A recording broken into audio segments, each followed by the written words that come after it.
Hi everyone, in front of me I've got INFINIX Hot 60i and let me share with you how to change video resolution on this device.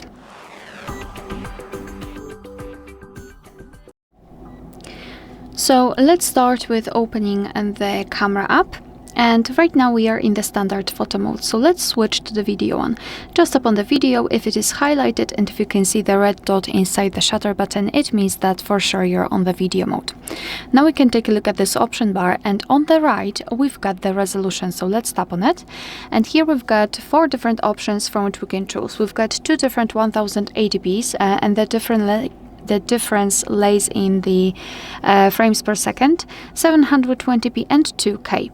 So all you have to do is to tap on the option like to use. I'll pick 2K, and as you can see it is immediately notified right here, so this icon changed, and it means that from now on our device will record videos in chosen resolution.